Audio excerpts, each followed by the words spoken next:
Deputy Owen Murphy. Deputy, you have 25 minutes. Thank you, Chairman, and thank you, Mr. Cardiff. You're very welcome back. The committee has gone over NAMA in a lot of detail already, but there are still certain elements that we want to look into. And one thing I'd like to ask you about is the first tranche of loan valuations by NAMA was completed in March 2010.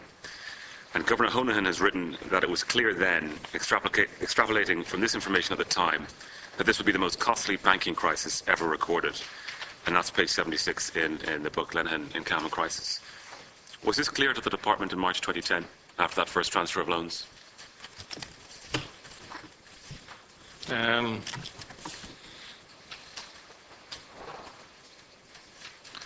don't think it mattered.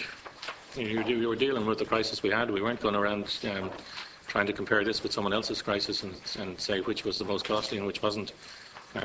That's simply the case. The more pertinent issue for us was that the first tranche was coming in at a discount of, I think, around 50%, certainly heading for that, maybe 47%. And the NAMA draft business plan, which was only a short few months old at that stage, had been based around a 30% discount. So the much more pertinent concern than whether it was better or worse than someone else's crisis was what this meant for our crisis. And what this meant, in fact, was more capital. And that was a serious consideration, and it was a serious consideration from then on. More seriously still, the discounts got bigger as we went down to the smaller borrowers. Remember, the first two tranches, I think it was, covered the first 30 borrowers. The tranches later had a great many more borrowers in smaller amounts. And as I recall it, when NAMA got to those borrowers, they were finding a lot of incomplete legal work, a lot of concern about title, a lot of those kinds of issues, which wouldn't have been evident at the time that the NDMA was working on the NAMA business plan, because they were working at that point, as was very explicit, on data from the banks themselves. Some other factors in the meanwhile would have been that all of this had to be cleared with the European state aid people, and they were quite explicit that they wanted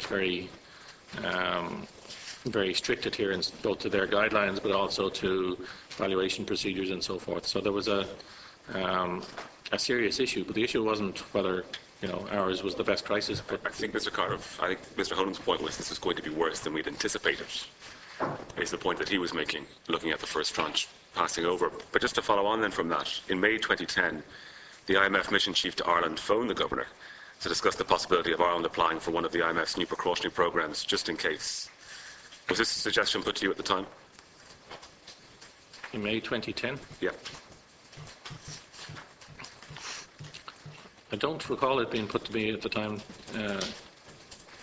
Deputy. I'm not saying it wasn't.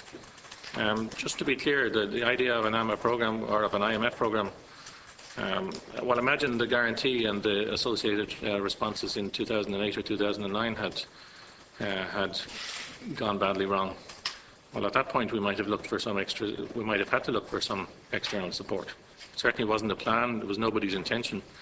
But the first time I asked for some very, very preliminary and informal work on, how one actually gets an IMF program was in September 2008.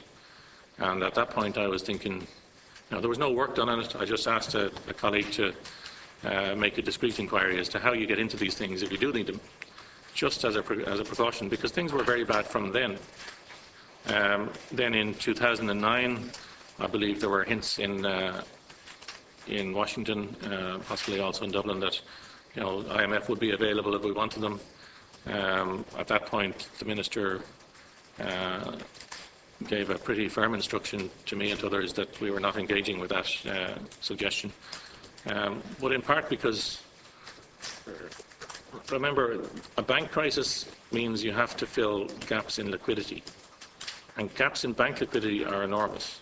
Capital is a lesser problem. Liquidity is an enormous gap. And you really need the firepower of a central bank to do that.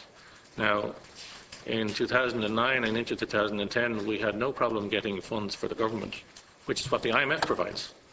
What we had a problem with was the banks getting funds for themselves, and for that we needed the ECB. So there would have been no no huge advantage, let's say, to an IMF program before we got it, if it didn't come with some ongoing access to bank liquidity. The banks were our problem, and then by the time we got into the IMF program, the sovereign itself had a problem, and that's what IMF programs are for. But perhaps the governor, looking at what was happening with NAMA and speaking to the IMF, was looking forward to September and what would happen in terms of a banking problem becoming a sovereign problem. But Governor Honan has written that he was quickly put in his place by Marion Street officials when he conveyed this request or this suggestion from the IMF person in Ireland. Do you recall any conversation with Governor Honan around the time in relation to a precautionary programme? Well, that could well have happened, but I had conversations with Governor Honan, sometimes several times a week, about all sorts of potentials. I don't recall myself ever putting him in his place. In fact, we had a very respectful professional relationship. So if he's implying that tone, then it couldn't have been me. But certainly, at that stage, the minister, myself, would have said, well, hang on now, if we were asked. There's a real problem there, because that programme would not fill our gap. We would need, if there were to be a programme, we would need something bigger, and we would need European assistance as well. So I would have thought, I don't remember the conversation, but I would have thought if I had been asked at the time, I would have thought this is a little bit premature. But I wouldn't have ruled it out, because, I mean, we had a difficult situation and had that for 2 years. Okay, thank you.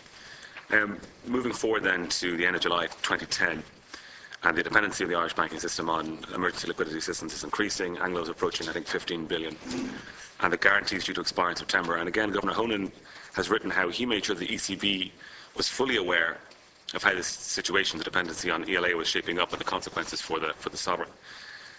Did the governor make the department fully aware in July? Was the department aware of this September bank funding cliff and the implications for the state in July?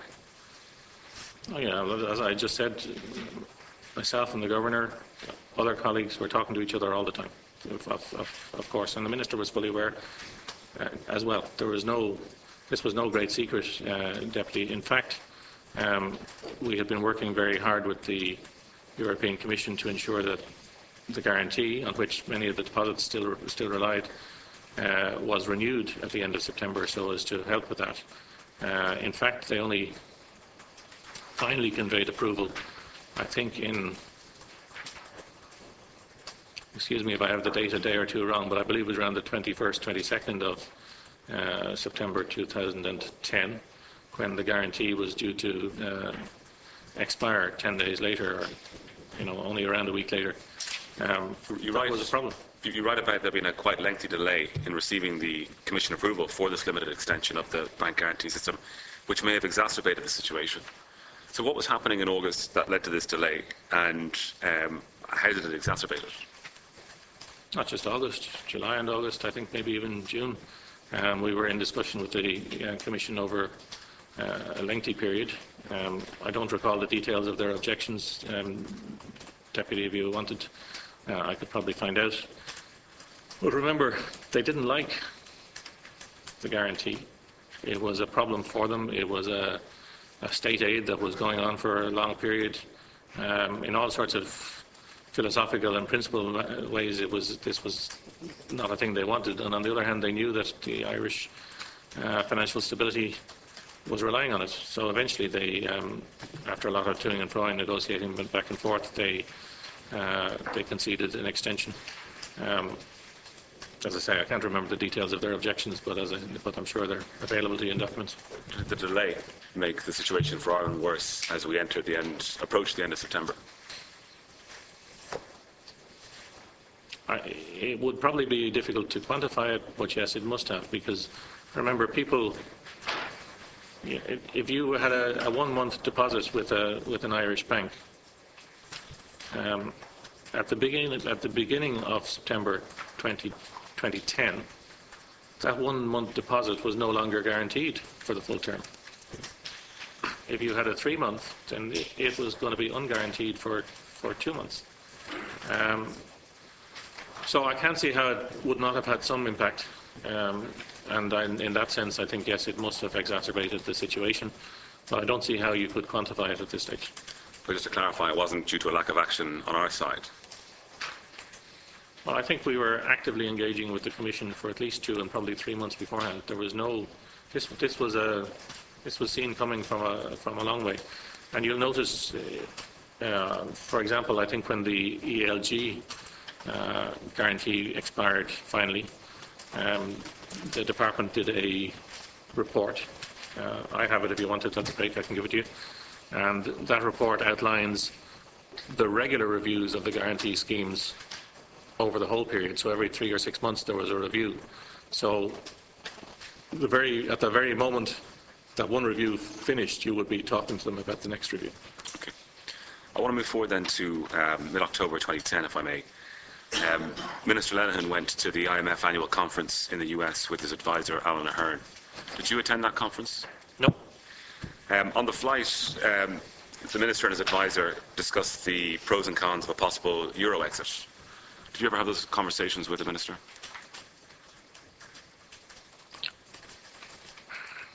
There was never a serious suggestion from the Minister to me that we would think about a Euro exit. But you had conversations with him about it? He was a gentleman who had very broad conversations and broad interests, so you would have conversations with him about every possibility, yes. Okay. And was any risk work done by the Department of Finance while you were there to investigate the pros and cons of a possible Irish exit from the Euro? There was certainly work done on what would happen if we found ourselves unceremoniously shown the door, or if that became the only option. Okay. What did that work involve? A unit being set up or a paper being drafted? There was a number of contingency papers drafted, but the work was kept to an absolute very small group of people. For confidentiality reasons, in case the information... This was dynamite stuff. I remember being in a committee here when I think it was Deputy Ross was trying to get me to admit that we were working on a default. And the notion that you would stand up in a default with an exit, the notion that you would stand up or sit down in a committee and declare that to the world was just ridiculous. I mean, we had to work on it, of course we did, but it was, how could one have even hinted in public that this was a serious consideration? So it was a serious consideration? It was a serious contingency consideration. Just as I would imagine that there are people, well, just as I imagine that at the time there were people all over Europe who were having similar conversations. I had a conversation with a colleague from another jurisdiction who said, "Kevin, are you working on such and such?" I said, "No, of course not. How could I be working on that?" And he said, "Well, could you have whoever's not working on it telephone whoever's not working it in my office?" But no one could admit to this. Okay. Of course not. And just to clarify the nature of the work, this secret work, you said about finding yourself, I think, unceremoniously outside of the Euro, but was it contingency work in case we decided to exit, or in case we were forced out? The policy was clear, and it was clear, the Minister's view, the government's view was clear. We are not working towards exiting the Euro, we were working towards staying in it. It was always clear, there was never a debate. Okay, but we were doing contingency planning in the case that we might, through no fault of our own or through a conscious decision, should events change? Well, remember, we all talk as if this programme we had was a foregone conclusion. It wasn't. Not everybody wanted to give us that money. In the IMF, there were naysayers, people who said, "Look, this is beyond our normal range. This is, I think, 10 times the quota that's usually available to a country like Ireland for the size of the borrowing." In the ECB, there were people who were saying, "Look, we're too exposed to Ireland. This is it's not worth the trouble of keeping them going." Philosophically, legally, we were at the edge, and a lot of people in those organisations would have thought, actually, it's not our role to keep this happening. So when we talk about, as I do quite critically, ECB and even the IMF, on some points, the fact is there were people in there who were willing to fight for us and keep us in. So it wasn't a foregone conclusion that we'd get that money. And it wasn't a foregone conclusion in, say, 2011, early 2011 in particular, as things kept getting worse, that we would continue to get the money. When did this unit finish its work? Or when was it stood down? I'm left. I don't know if it's stood down yet. So it was still in operation when you left? Well, there was, imagine the work had eased a little bit, or the pace of it, because there was no, by the time I left, things were much more, on much more sound ground. But it certainly would have been active, and to be honest, Deputy, we're getting towards the kind of discussion that, I don't know if it's within your terms of reference, but it certainly makes me uncomfortable to talk about work that might still be going on or might not still be going on. I'm not aware of it anyway. Let's move on then. Before the bailout, before we actually entered into the bailout, close to 19 billion of unsecured bonds came out of guarantee in September 2010. 4 to 5 billion were bonds issued to Anglo and IMBS. And between September then and the actual beginning of the bailout programme, 2.4 billion of unguaranteed, unsecured bonds were repaid. Did the department have any plans for burden sharing, even on a contingency basis, prior to entering the negotiations with the Troika? Well, you'll have your figures there. Those were senior bonds? These were senior, unguaranteed, unsecured bonds. Yeah. No, the settled policy at that time was that there would be no burden sharing. It was based on both legal considerations, but more importantly on the advice from the NTMA that this would be a bad thing. And I think my statement is, or my long, what Senator O'Keefe called my long statement, it goes into that in a certain amount of detail. Remember, the NTMA was concerned, quite rightly, that it had to fund Ireland in the market. It had a view that if we were burning senior bondholders, we could easily lose that access to the market. 2 months on, it was pretty clear that we didn't have access to the market. So the balance of advantage for Ireland changed. Did you seek advice from the central bank?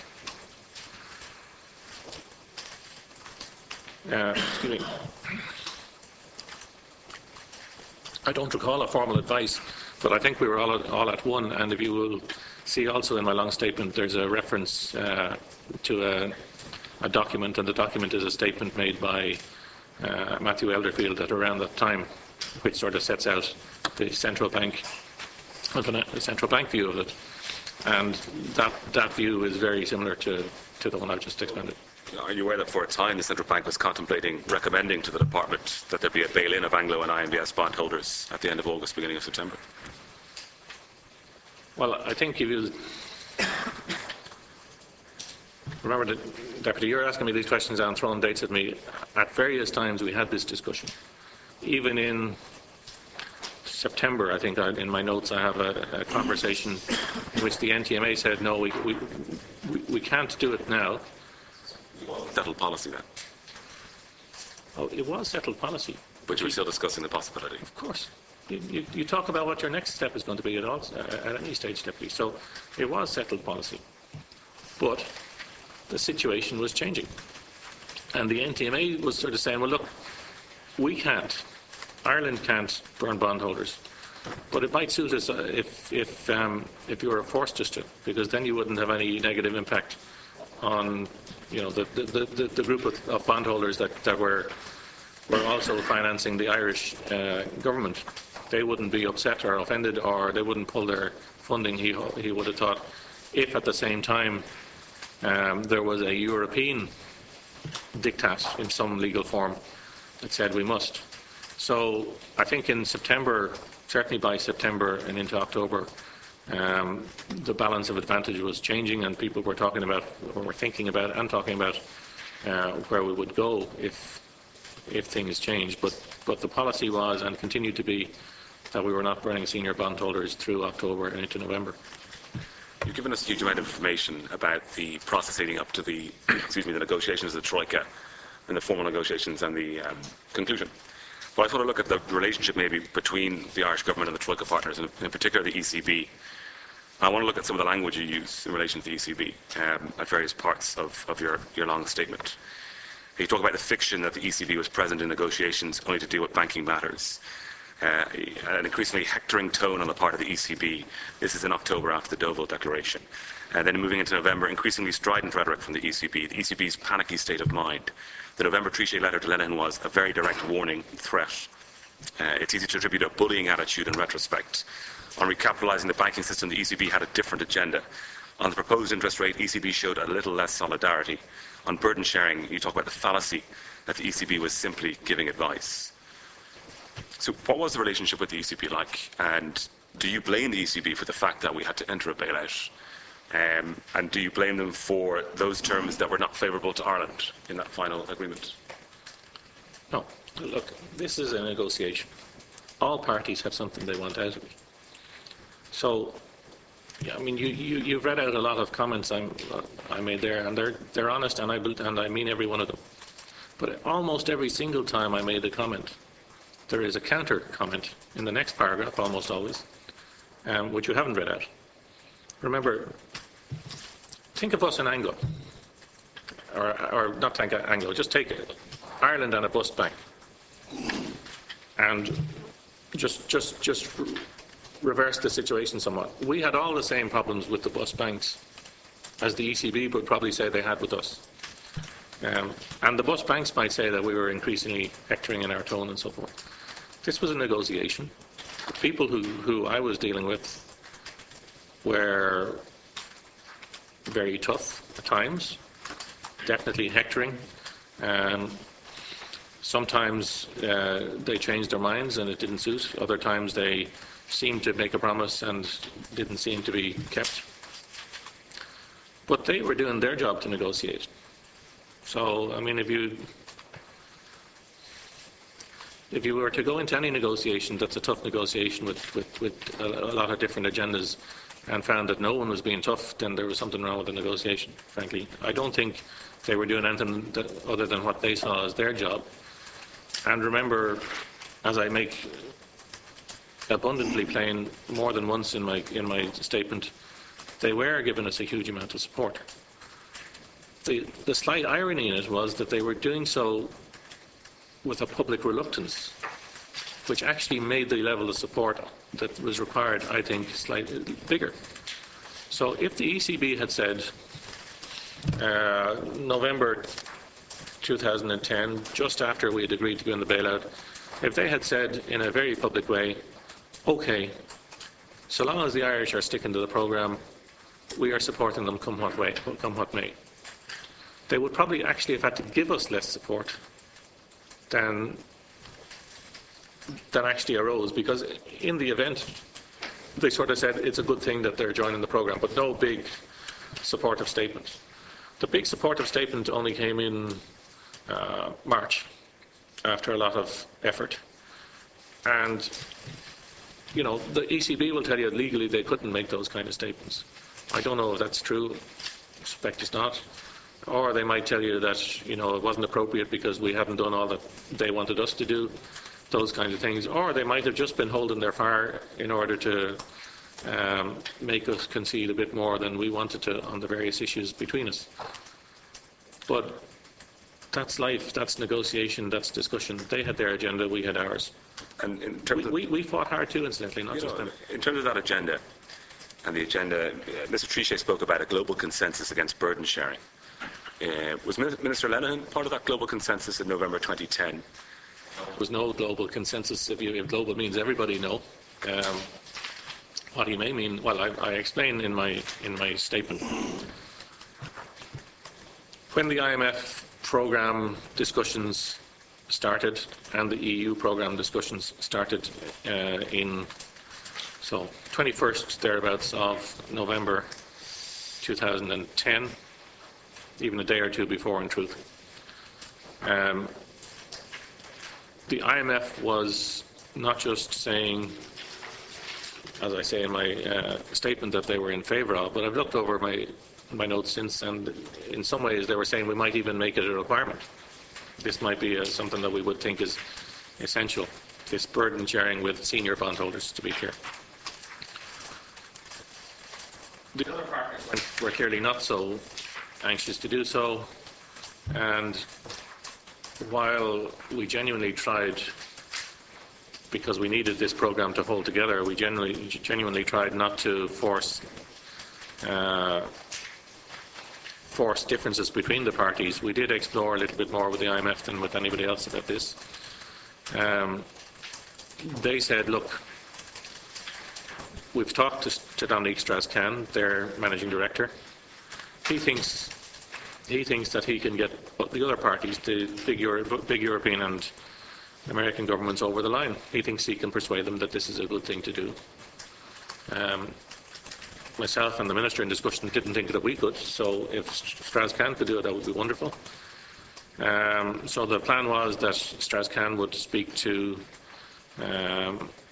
these sort of G70 types, the big countries, and he was pretty confident. There was even, at least as recounted to us by the IMF staff on the ground, and there was even a hint back. We got an email, or I got an email, I think, on about the 24th of November, thereabouts, 24th, 25th, maybe the 25th, that Strauss-Kahn had reason to believe that Geithner, the American Secretary of the American Finance Minister, Secretary of Treasury, that he was sort of shown himself to be a little bit favourable. And then, so they had the telephone conversation, as I understand it, and the message we got back was actually the opposite. It was very negative. What we were hearing was that among the negative people were Geithner and Trichet of the ECB, but others too. It's a conference call that happened between... To find a supplementary deputy, because they do need to move on. I'm sure it was a conference call, yes. It wasn't a meeting, it was a call. We weren't on that conference call. And just my final question is to clarify then is, in relation to what the IMF was proposing, because when we go to March 2011, I think we're talking about 6 billion, but is it the case that in November the IMF were talking about 30 billion of bonds being haircut by as much as 2/3? Well, the IMF numbers would have included the subordinated and the senior. And I think the senior was probably by then about 18, 19.